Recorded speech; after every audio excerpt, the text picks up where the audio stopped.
Yes, I'm done eating. Grabe ito po. I'm really hungry. Late lunch. Okay. Wala, yan lang aking money. Ayan guys, nagpa-vlog ako after eating. Meron akong good news. Bukas ko na i-reveal ko ano yung good news na yon. I'm really hungry.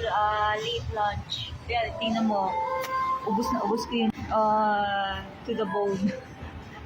Kasi late lunch ako, kaya naubos ko siya talaga. Favorite kong kumain dito. Very near dito sa bahay namin. Walking distance lang ako dito sa pizza house.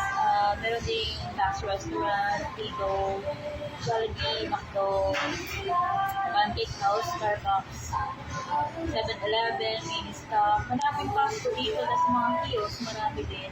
Pero, nagluluto lang ako sa bahay kasi paggabi na ako umuwi. And then, favorite ko lang yung full wheat bread and vegetable.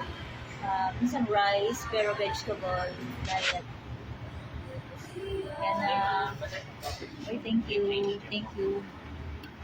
And, uwi na ako guys. Things ko.